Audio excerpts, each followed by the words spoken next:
कमजोर भएका कम्पनीहरूको पनि सेयर भ्यालु धेरै माथि छ।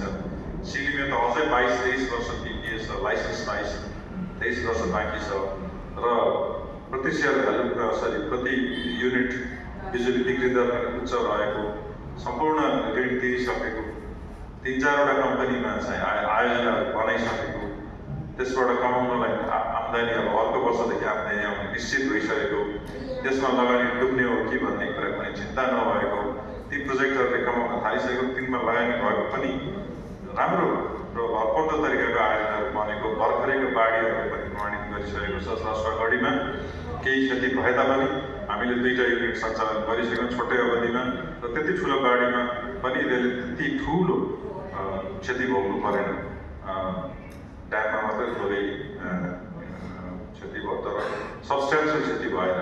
म आफै पनि त्यहाँ गएर हेरेँ र त्यसले त्यही हिसाबले छिटै नै आफूलाई रिकभर गरिसकेको छ। भनेपछि यति राम्रो लगानी भएको कम्पनीको सेयर चाहिँ माथि जानुपर्ने हो।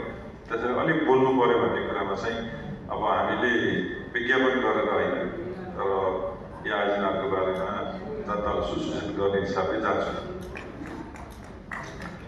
त्यो उद्देश्य त्यो सेयर बढाउनुको लागि भन्दा पनि प्राधिकरणले गरेका सिलिमेका कम्पनीहरू राम्रा छन् भन्ने एउटा चाहिँ इमेज चाहिँ दिनुपर्ने छ। यसरी बनाउनु पर्छ भन्ने खालको एउटा चाहिँ पनि सूचना दिनुपर्ने हिसाबले र त्यस गर्दै गर्दाखेरि सेयर भ्यालु बढ्छ भने त्यो हाम्रो साइड इफेक्ट हो भन्ने हिसाबले।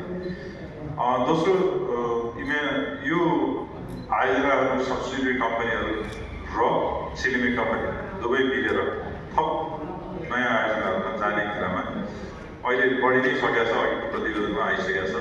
तिनीहरू PPA गर्नको लागि सबै लाइनमा लागेर बसिरहेको छ। PRR प्रोजेक्टहरूको PPA छिटै हुने सम्भावना छ, आवश्यकता पनि छ। र हिजै मात्र हामीले एउटा पावर ट्रेडिङ कम्पनी प्राधिकरणबाट सञ्चालन र क्रियाशील बनाएको छ। यो स्थापना त निरन्तर साथमै भएको हो इन्जिनियरिङ जस्ता कम्पनीमा, तर आजसम्म क्रियाशील हुन सकेको थिएन।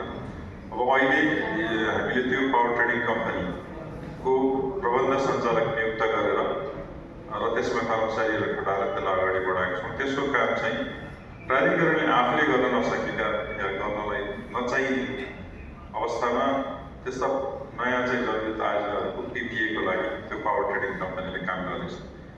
त्यसबाट चाहिँ अहिले यस्ता कम्पनीहरू यस नयाँ प्रोजेक्टहरूको PPA चाहिँ अब अगाडि बढ्छ, चाहिने प्राधिकरणले किन्छ, व्यापार गर्नुपर्ने निर्यात गर्नुपर्ने बिजुलीहरू त्यो पावर ट्रेडिङ कम्पनी मार्फत अन्यत्र बेच्न सकिन्छ। त्यसरी एउटा घाट हो।